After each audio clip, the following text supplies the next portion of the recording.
وضرب الله مثلا قرية كانت آمنة مطمئنة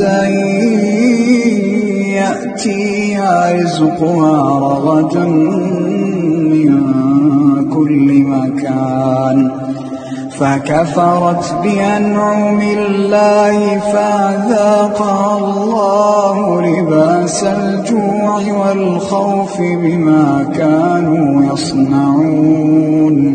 ولقد جاءهم رسول منهم فكذبوه